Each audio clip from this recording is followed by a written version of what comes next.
nosotros que de verdad es un placer tenerlos en este día y que nos acompañen para la puesta en circulación de los dos boletines del Archivo General de la Nación, el 148 y el 149, los dos primeros boletines que se ponen a circular en este año. El primer número del boletín circuló en Santo Domingo el 31 de enero de 1938. Con una frecuencia cuatrimestral publica artículos de investigaciones históricas, sociológicas y culturales de la República Dominicana. Sus páginas dan preferencia a la reproducción de documentos del Archivo General de la Nación, pero también albergan contribuciones históricas y documentos que, aun encontrándose dispersos en archivos y bibliotecas del extranjero, guardan una relación con la historia colonial, republicana y contemporánea de la República Dominicana. Esta noche nos acompañan en la mesa de honor, a quienes agradecemos que se hayan tomado el tiempo de poder venir a compartir con nosotros, el investigador, asesor histórico y editor responsable de los boletines, quien además tiene la responsabilidad de presentar los dos números de esta noche, el señor Raimundo González y el señor Daniel García, encargado del área de publicaciones del Archivo General de la Nación, área que en este momento y hasta el día de hoy tiene más de 300 títulos publicados. Autoría, ¿verdad?, y edición del Archivo General de la Nación, todos. O sea que muy buen trabajo. Bueno, pues de verdad que agradecemos que, aunque son un público pequeño, estén aquí con nosotros hoy. Le vamos a pedir a los que se encuentran ahí detrás que se acerquen un poquito más para poder compartir y sentirnos más cercanos. Vamos a invitar al señor Raimundo González a que inicie con la presentación de los boletines.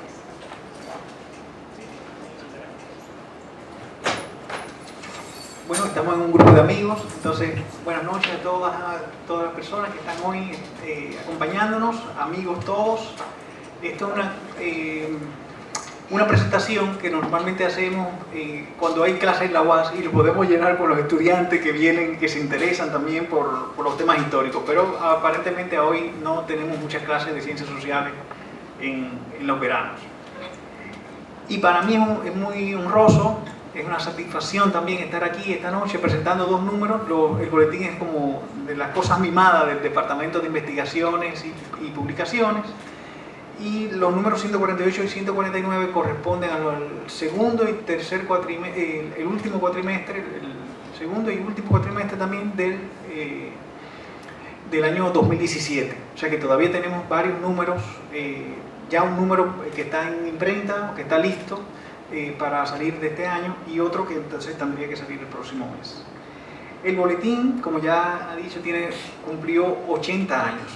Este año cumple 80 años y el primer número de este año va a tener una referencia a esos 80 años de boletín. Y con esa edad, la revista es la segunda, después de más vieja en ciencias sociales del país, que la primera del año 33 es la revista Clio de la Academia de la Historia. O sea que estamos por ahí cerca, como decía. Pero esta nació en el 38, o sea que sus 80 años también nos da mucha honra. Sin embargo, lo que nos reúne esta tarde no son las cosas viejas, sino las nuevas aportaciones que están en estos dos números. Y yo voy a hacer una breve reseña, ponderar algunos de los contenidos de la revista, reiterar también la invitación que ya he hecho en otras oportunidades a los investigadores, investigadoras que ustedes conozcan, los que están presentes aquí, para que puedan hacernos llegar sus trabajos. Como toda revista académica, tenemos un comité que designa dos lectores, que son de doble ciego, se le llama. Si la opinión de ambos es favorable al artículo, pues pasa a ser editado. Puede ser con modificaciones, que hagan sugerencias, o también que se rechace. Esa es parte también de la costumbre en este tipo de publicaciones académicas. Cada vez más también las publicaciones están circulando a nivel no solamente nacional, sino por vía de internet a nivel universal. Todos los que están interesados en estudios dominicanos pues ya tienen acceso a los trabajos que aparecen en Clio, creo que también Ecos de la UAS, aquí en el boletín, y las revistas de INTEC y la MM también, que está suspendida, pero también está colocada en internet hoy día. O sea que también estamos avanzando. Esto es participar de una comunidad internacional de estudios, etc. Bueno, comienzo con el primero de los boletines. Ustedes lo van a tener dentro de poco en las manos, pero tiene la portada, la carátula, señala el monumento a los héroes del 14 de junio. Este número tiene dos trabajos que tienen interés particular porque nos enseñan lo que es el aporte de la historia al mundo contemporáneo. La lectura de Roberto Casá en su artículo que se llama La expedición de junio vista desde hoy, es una forma de acercarse al estudio de la historia desde el presente para aprender del pasado y desde el pasado para aprender sobre el presente. Esto es uno a veces se pregunta, ¿y para qué sirve la historia? Dice, pero son cosas viejas que pasaron hace mucho. No, la historia nos enseña también no solamente a mirar hacia atrás, sino a mirar el presente y poder configurar proyectos hacia adelante, hacia el futuro. Y también ver las limitaciones que tenemos en el presente para esos proyectos, pero siempre la historia nos va a ayudar. La referencia que hace Roberto aquí a esta, voy a hacer tengo unos apuntes aquí. Él habla del ejercicio de la crítica vinculada al conocimiento, que reviste en el presente una importancia estratégica y práctica. O sea, está llamando, después que hace esta revisión, dice, todavía el conocimiento de las luchas libradas debe ayudarnos a situar contornos del presente y posibles respuestas transformadoras hoy hacia el futuro. Posibles respuestas transformadoras hoy. Aquí él hace un ensayo de cómo podemos ver, qué enseñanzas tenemos de este movimiento,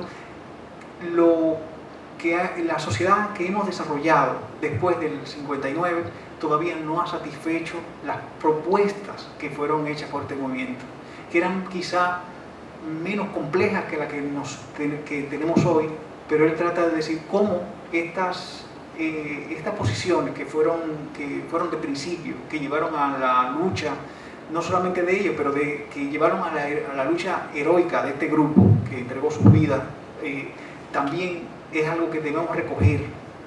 A veces nosotros decimos, hay que recoger esas banderas, no dejarlas en el suelo, hay que levantarlas de nuevo. Pero esta es una manera de hacerlo desde el conocimiento y cómo el conocimiento puede aportarnos hoy ideas que nos permitan reconstruir de alguna manera perfiles del futuro. Yo creo que en esto es una lección para aprender que la historia sí tiene sentido, si no es lo que nos da sentido a la vida colectiva de los pueblos, de nosotros. Y esta lectura de ir del pasado al presente, y en este caso del presente, dice, ¿qué nos dice hoy estas expediciones de junio, del 14 y 20 de junio del 59? Es una aproximación que nos va a ayudar mucho para entender por qué el pasado puede ayudarnos a vivir con más conciencia, con más claridad nuestro presente, sin obviar, por supuesto, las complejidades de hoy. El segundo trabajo de este número es el de Eliade, que está dedicado más bien a la idea de táctica y estrategia. Él retoma el plan táctico de las expediciones, que fue más bien al llegar por vía marítima y aerotransportada, que fueron dos tácticas de sorpresa, de tipo militar, pero que a la vez estaban inscritas en un programa mínimo, en una visión, un lineamiento estratégico, que era el que ellos querían consolidar, y esa estrategia estaba dirigida a una serie de objetivos políticos, sociales y económicos. Era sobre todo la recuperación de los derechos del pueblo dominicano a la libertad, a la vida, a expresar sus opiniones, a poder escoger sus dirigentes, no quedarse con el mismo toda la vida y como Reyes, que era finalmente si heredaba Ramfi o heredaba el hermano, el negro o Petán. Bueno, por suerte nunca Petán fue presidente, pero en la forma que estaba dirigiéndose el país era simplemente una sucesión dinástica. Yo creo que el plan estratégico que ellos se propusieron fue volver a a un ciclo democrático, volver a la libertad de expresión, pero sobre todo los derechos sociales que están bien recogidos, como fueron, por ejemplo, las reivindicaciones campesinas, obreras, que estaban la reforma agraria, que era que no solamente tenía impacto en el campo, también la reforma agraria tendría un impacto en el mundo obrero y en general en toda la población. Y luego hay otro trabajo ya fuera del que da la carátula, que da el tema de la carátula. Voy a referirme primero, voy a terminar con los de historia. Hay una página necrológica de Pedro Francisco Bonó sobre Gaspar Polanco. Gaspar Polanco es el héroe de la Restauración y cumplió 150 años el año pasado, para la fecha de esta revista, cumplió 150 años de su muerte en 1867. Dice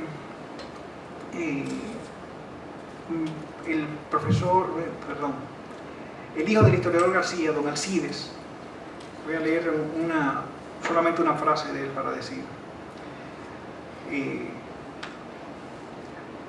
Bonó, quien no había sido ministro de gobierno de Polanco, cuando se vio que éste se tambaleaba a causa del pronunciamiento baecista en 1865 y por tanto antinacional y proditorio de Dajabón y Guayubín a favor del regreso de Báez y derrocar entonces el gobierno de Polanco, aceptó una cartera en él para ver si se restablecía su necesaria y constructiva estabilidad. Y cuando Polanco murió el 28 de noviembre de 1867, a consecuencia de la herida que recibió 15 días antes en el combate de Sabana Esperanza, Pedro Francisco Bonó y Mejía escribió una página imperecedera intitulada Duelo Nacional, que publicó en el número 118 del periódico del gobierno El Monitor, que se imprimía en la empresa editorial de García Hermanos. Estas son sus palabras así textuales: esta es la página de antología más notable que se ha compuesto acerca de un tema de nuestra epopeya restauradora, por su información excepcional vivida, por su gran espíritu justiciero y por lo admirablemente escrita. Esas son las palabras con las que hemos escogido para presentar esta nota. Él la hace, no está recogido en los papeles de Bonó, de Rodríguez de Morici, y aquí se publica, estaba en El Monitor, pero esto era una nota de pasajera en uno de los libros de crítica histórica que hizo don Alcides, y entonces retomamos esta paginita. Es una página y media, no le voy a leer nada porque ustedes la van a leer, pero ya ven cómo la pondera don Alcides García, que no era fácil de prodigar elogio a nadie, hay que decirlo, que era un crítico terrible. El otro artículo es una referencia a un tema ya de mucho debate, que tiene muchas aristas, y aquí hace una propuesta, es un planteamiento de interés, sobre todo porque es desde la cultura, sobre el racismo y clasismo en República Dominicana, que es de Carlos Andújar Pérsinas, que trabajó con nosotros y que ahora está en Santiago, creo que en el Centro León como asesor. Después, en la parte de historia y documentos, hay un documento interesante, que es un largo pleito de unos 30 años que duró este pleito, sobre los propietarios en el llano de Baní. Baní está fundada sobre el llano, es una parte, es parte de los terrenos donde se fundó el pueblo de Baní, pero que ya entonces era un hato, el hato del llano, y que también se llamaba el hato de San Francisco. Ya ustedes van a levantarlo, leerlo. Este es un documento del siglo XVIII, al final del siglo XVIII, donde los propietarios comuneros de parte de las tierras del llano, Sebastián Piña, Francisco de Medina, Hungría, y otros, contra Teresa Peguero, Manuel Romero y Luis Joseph Peguero, el historiador de Baní, que tiene un libro en 2 tomos sobre la conquista de la isla, y que además es el historiador, digamos, popular de la época. Uno de los primeros historiadores dominicanos también, junto con Sánchez Valverde, y por eso este documento me parece muy interesante. El debate sobre los terrenos de Baní pues ayuda también a comprender qué era lo que había en la zona del llano, donde está fundada hoy la población de Baní, a qué se dedicaba, y los problemas también que todavía hoy quedan de zonas más fértiles con zonas menos fértiles, donde hay más lluvia, menos lluvia, y el tipo de ganado, por ejemplo, el ganado menor que venía en la capital, no de cerda, pero sí de oveja, venía prácticamente todo de Baní en esa época. Había varias pequeños hatos de ganado, oveja, cabras, etcétera, que todavía sigue siendo propio de la zona. Un artículo de historia oral, en este caso, se refiere a la fiebre porcina africana en nuestro país. El suceso reciente de los años 70 fue la peste que le tocó enfrentar, la primera gran crisis, digamos, agrícola que tuvo que enfrentar el gobierno de Guzmán, que hubo que matar todos los puercos en el país. Entonces aquí están los problemas políticos y sociales alrededor de la peste porcina africana, y está a cargo, fue una entrevista larga que hizo con varios funcionarios de la época, Giovanni Brito, que es director, co-coordinador del área de historia oral, de fuentes orales, perdón, en el Departamento de Investigación. Bueno, el artículo principal de archivística es un estudio sobre dos proyectos digitales en los que está embarcado el archivo. El archivo tiene una biblioteca digital y también tiene un proyecto de prensa diaria. No sé, todavía ahora está en migración la página, es posible que estos proyectos ya no estén brindando el servicio, pero en unos meses como máximo, va a estar otra vez rehabilitada la página y funcionando estos dos proyectos que están llamados a tener un gran impacto por las transformaciones que estamos teniendo hoy, la vida, la cultura. Estamos como un cuarto entorno. Nosotros antes éramos seres solamente biológicos, después nos pusimos la cultura, después vino la sociedad, y ahora tenemos un entorno que es el entorno, digamos, tecnológico, o si se quiere, informacional, asociada a la información, como le llaman los especialistas modernos. Y ya cada vez más los productos culturales tienen un doble o una presencia en el mundo informático. Entonces la Biblioteca Digital Dominicana es la que está tratando de poner en la red, a disposición, como le decía al principio, de todos los interesados en República Dominicana, o de cualquier dominicano que esté en cualquier parte del mundo, porque la red ya es una colaboración internacional. Y en estas dos cosas, que son la prensa diaria, hasta ahora, desde los años, hay prensa recogida desde los años 50 hasta el año 65, que está disponible ya, y se sigue trabajando para que se pueda hasta empatar. El proyecto lo que pretende es empatar con la prensa que ya podemos ver, los periódicos de hoy, que podemos visitar y ver cualquier periódico de hace años, de varios años, en cualquier tema. O sea, es lo mismo, aunque en este caso es selectivo. No son todos los temas, no son todos los artículos que están digitalizados, sino solamente aquellos de carácter cultural, social, político y económico. Hay algunas cosas que se han quedado fuera. Deporte, por ejemplo, no está, excepto con gente muy destacada del deporte, que entonces ya entra como social. Bien. Otro artículo que quisiera destacar ya de esta colaboración sobre la biblioteca y el proyecto digital está a cargo de los mismos que tienen la responsabilidad de llevarlo adelante, que son Izaskun Rojo, nuestra directora del Departamento de Biblioteca y Hemeroteca, Daimit Duque y Carlos Rodríguez Almaguer. Ahora Daimit está en la sala de investigación y donde se da servicio con los medios digitales, y Carlos Rodríguez Almaguer, que está a cargo del proyecto de prensa diaria. O sea que los tres han colaborado y han hecho ver cómo estos proyectos se han hecho de una manera colaborativa, o sea, tratando de que los problemas que surgen en uno se puedan resolver en el otro y que las incidencias que se presentan en el desarrollo de cada uno de los proyectos se van compartiendo. Por eso ellos han enfocado también las ventajas que ofrecen unos programas que usan en la biblioteca digital, como el LibShare, y también otros programas que se usan para la prensa diaria, y cómo han ido intercambiando ventajas y desventajas que presentan, y asimismo pueden ir resolviendo y compartiendo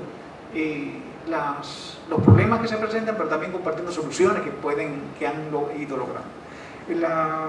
El último artículo lo he dejado, es sobre la visita que tuvimos en el país y murió en la isla de uno de los más grandes representantes no de los más grandes, porque no hay que, pero un importante representante del romanticismo alemán en el siglo XIX, que tuvo de visita aquí. Se llama Georg Werth. Yo no lo conocía tampoco, eso me enteré por al leer lo que presentó el investigador Roberto Marte, un dominicano que hace muchos años que vive en Alemania y que es profesor allí. Y Roberto Marte nos envió esto, que para él también fue un descubrimiento, de la visita de uno de los revolucionarios de la época, que fue muy amigo de Carlos Marx y de Federico Engels, incluso tanto amigo personal, íntimo de Marx. Marx lo llamó entonces el principal poeta del proletariado alemán. Él escribe una serie de cartas desde el Caribe, desde Puerto Plata, donde vivió varios meses y regresó varias veces también. Él dice, Puerto Plata tiene 1.200 personas y 23 son alemanes. Y de esos 23, uno de ellos fue el que estuvo en su casa. Él no menciona el nombre aquí, pero se puede saber. Y habla a su madre de cómo era la vida en Santo Domingo, etcétera, todo eso. Pero también se sorprende Roberto Marte, porque dice la idea que él tenía era bastante negativa de la población negra. Sobre todo Haití para él era un fiasco total. Se siente mal en Haití, se siente mal también con la población negra, aunque en Santo Domingo él estuvo en Curazao, estuvo en Cuba, estuvo aquí, pero él dice también que era una opinión general, que era la visión racista del siglo XIX, donde las visiones que había de la raza eran muy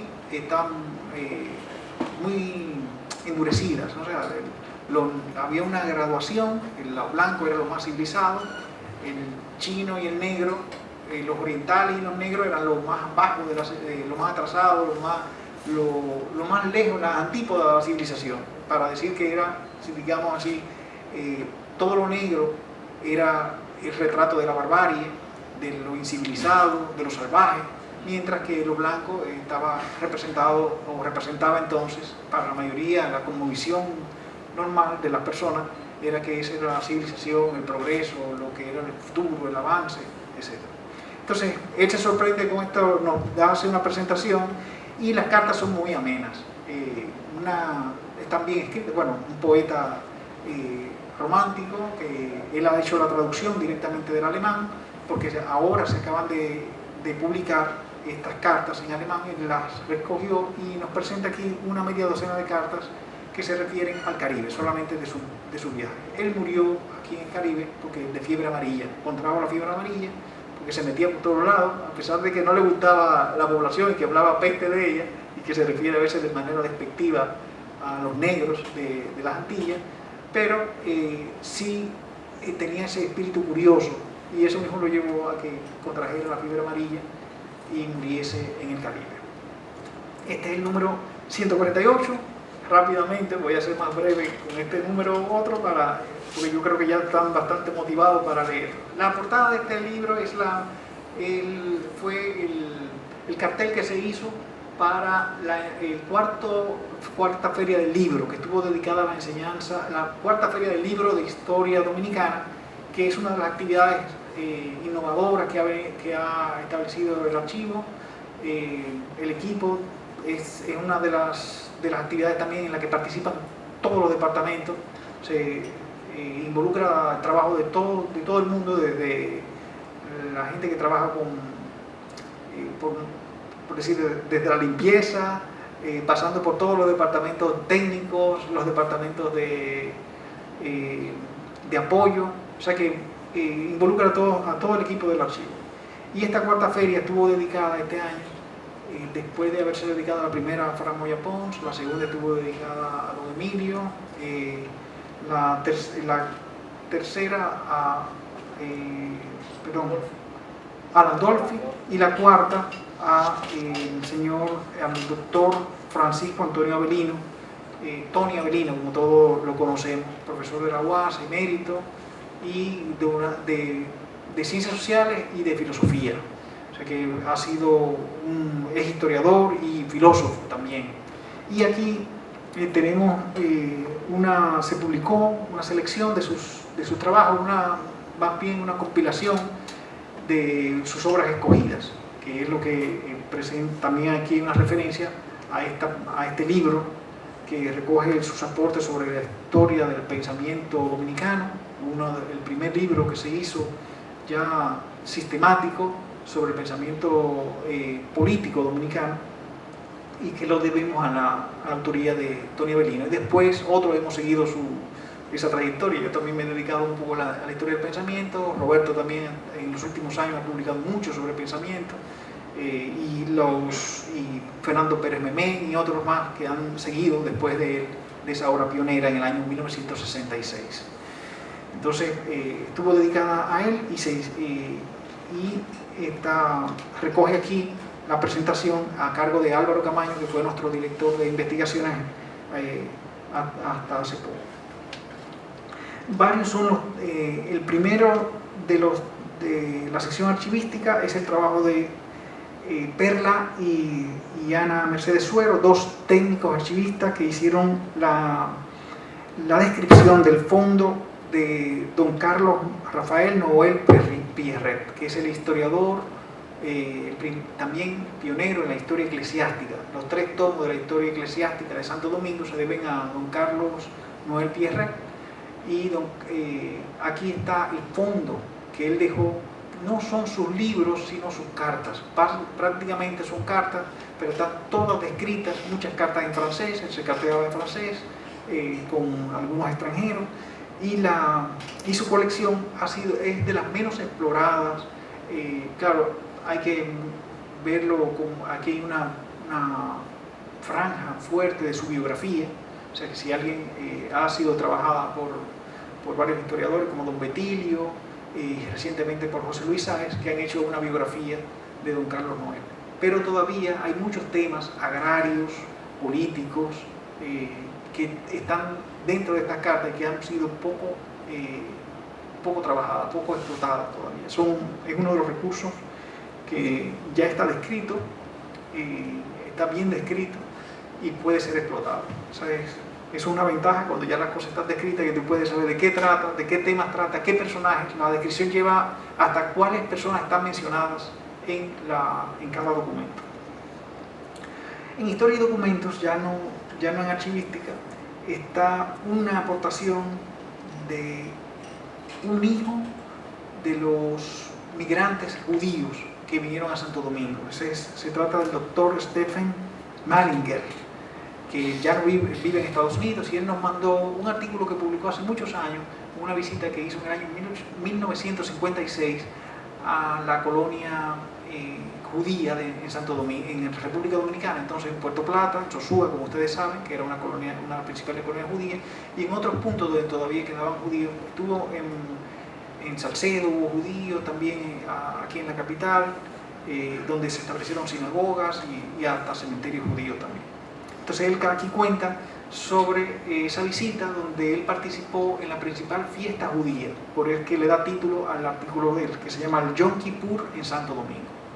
El Yom Kippur es recordado por la guerra más reciente del año 67, de la famosa guerra del Yom Kippur, pero en este momento, muchos años antes de eso, él vino a celebrar con los familiares suyos, o con los amigos más bien, que no eran, ya su familia se había ido, con los amigos en ese momento, y entonces da sus impresiones de los cambios que había habido en la comunidad judía, y además es un artículo lleno de gratitud, diciendo lo importante que fue para ese grupo que vino aquí, un contingente de varios miles de judíos, en el momento de la guerra, cuando eran perseguidos por los nazis.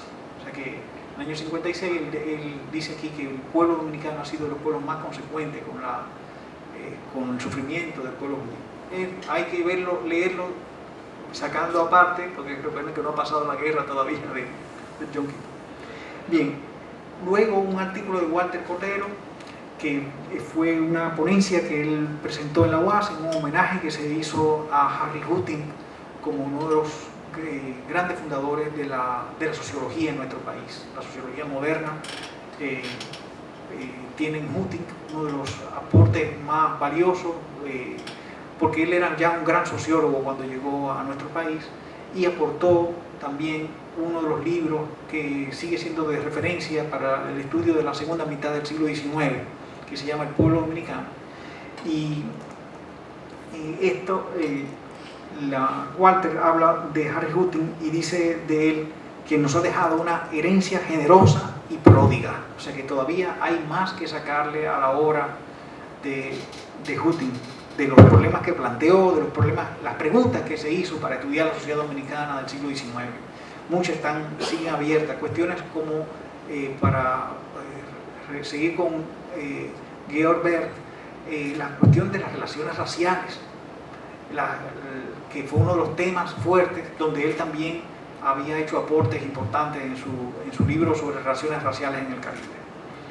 Luego está una conferencia dictada aquí mismo, en esta sala, por Alfredo Rafael Hernández, historiador de La Vega, que tiene un libro sobre La Vega, pero en este caso la conferencia fue sobre el aporte, la importancia que tuvo La Vega como en el centro del país durante la Guerra de la Restauración.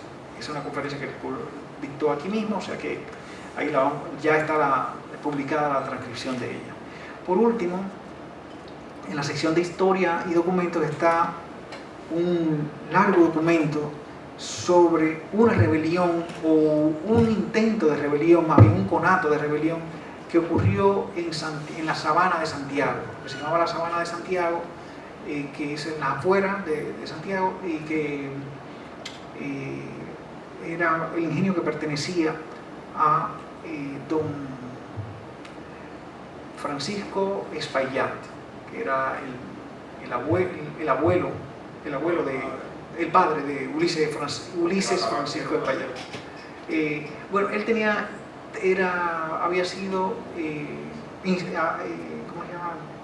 Director del estanco del tabaco en Santo Domingo, pero también tenía ingenios de azúcar.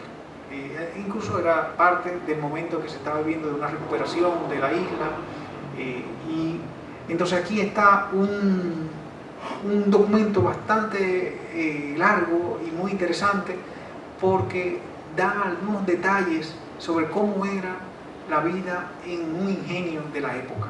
No son los grandes ingenios de la zona occidental, pero él tiene varias decenas de esclavos, unos 50, 60 esclavos, o sea que tampoco no es algo mínimo, pero no era un ingenio de 900, 800 esclavos, o sea, no era ni de 400 o de 200 como era el ingenio de Boca de Nigua. De todos modos, el suceso da a entender, nos dice mucho de la vida cotidiana. O sea, al describir en los interrogatorios aparecen detalles que no están en otro sitio, todavía inéditos, sobre lo que era la vida de un ingenio en esa época. Está el pleito que se armó sobre todo en la capilla, en un momento en que estaban todos reunidos, y allí es que se arma una lucha entre dos ingenios vecinos, porque hay que decir que estaba el de Velilla, que era el cuñado, el hermano de la esposa de don Francisco Espaillat. No, Velilla, era apellido Velilla. Entonces, por eso no estoy seguro si Espaillat era apellido Velilla el segundo, Ulises Francisco Espaillat Velilla, porque entonces es el abuelo. Ajá, por eso, yo creo que es el abuelo. Lo que pasa es que son muchos y se llaman todos Francisco, o sea que es el que Carlos III ese es el que le da la naturalización, se la concede Carlos III. Bien, entonces, pero el documento ofrece detalles inéditos sobre la vida de un ingenio. No hay cómo relacionarlo más allá de esos dos ingenios que están ahí, no tenemos mucho más en el documento. Pero, por ejemplo, para la gente que escribe novelas y que quiere hacer una novela histórica, pues eso daría muchísimos detalles de cómo se comportaban, cómo era, dónde estaban, porque en ese momento que estaban en la capilla los negros, sin embargo los blancos ya habían ido a la misa, ya estaban desayunando en la casa. O sea que y todo esto aparece en este documento. Bueno, para no alargar mucho el cuento, me voy a referir rápidamente a dos aspectos más. En historia oral tenemos una aportación de Manuel Arias, que es el director del área de fuentes orales, y sobre la vida y desaparición del barrio Galindo. Él comienza refiriendo la historia del barrio hasta su desaparición con la formación de lo que es hoy el barrio del mejoramiento social en los años 50. Pero comienza a tratar de él desde que el barrio fue afectado por el ciclón San Zenón. O sea que comenzó ahí, ya eso destruyó un poco lo que era aquella organización barrial, más que nada comunal y campesina todavía, o sea, muy semi-rural, por decirlo así. Y entonces se refiere a las formaciones de barriales como eran Galindo, Faría y otros sitios que él recoge aquí. Todo esto fueron desalojados, se construyó entonces el hospital que se llamó entonces el Morgan, que hoy está todavía dando carpeta, y el barrio Mejoramiento Social, que después se siguió ampliándose a otros barrios. ¿Perdón? María Auxiliadora, exactamente. Ese es finalmente, bueno, hay dos notas necrológicas en este número. Una nota necrológica en este número, que es la de Juan José Ayuso, el poeta, que también fue asiduo visitante de este archivo, también en la Academia de la Historia, también era muy interesado en las cosas históricas del pueblo dominicano, sus ensayos. Aquí hay una breve nota sobre sus aportes, laureado doblemente, fue laureado como poeta y laureado como periodista. O sea, de una gran labor, una personalidad bien fuerte que fue Juan José Ayuso a través de sus obras, tanto poéticas como ensayísticas a través de la prensa. Bueno, los dos ensayos, los dos números de este boletín recogen una variedad de trabajos. Yo creo que estamos mejorando, tratando de hacer entregas cada vez más de más calidad, y espero que la disfruten, que leamos esto con fruición, que nos vaya a llenar el espíritu. Algunas cosas viejas nos recordarán lo del barrio Galindo, desde las vírgenes de Galindo, aquella famosa causa de la época haitiana, pero también nos va a hacer mirar el futuro, el presente, de manera diferente. Yo creo que la historia nos puede ayudar a mirar de otra manera, a revisarnos, como mirarnos. Leer historia es como mirarse al espejo y no reconocerse a sí mismo. Muchísimas gracias. Bueno, pues muchas gracias a usted, señor Raimundo, por la presentación de los boletines. Estoy seguro que todos queremos leerlo. Saben que cuando salgamos, a mano derecha le van a estar entregando los boletines para que puedan tenerlos a partir de hoy, y a partir del miércoles que viene se va a estar entregando también en la donación de los libros que hacemos todos los miércoles como acostumbramos. Como bien dijo el señor Raimundo al inicio de su presentación, pueden ver este boletín y las ediciones anteriores en nuestra página web www.agn.gov.do. Nosotros estamos haciendo, como también dijo el señor Raimundo, una migración de una plataforma que teníamos de forma independiente como Archivo General de la Nación, que ahora ha pasado a ser una integración en República Digital como parte de la iniciativa del gobierno electrónico que tiene la Presidencia y el Gobierno de la República Dominicana. Es en ese sentido que probablemente en este momento no puedan tener acceso a todas las publicaciones porque son años de trabajo y de publicaciones colgadas en la página web que ahora nosotros tenemos que migrar a una plataforma distinta. Por eso le pedimos que por favor tengan paciencia y que si se encuentran en alguna necesidad, llamen al Archivo General de la Nación, al área de Relaciones Públicas, y nosotros podemos entonces hacérselos llegar vía correo electrónico. Así que muchas gracias por acompañarnos y hasta la próxima.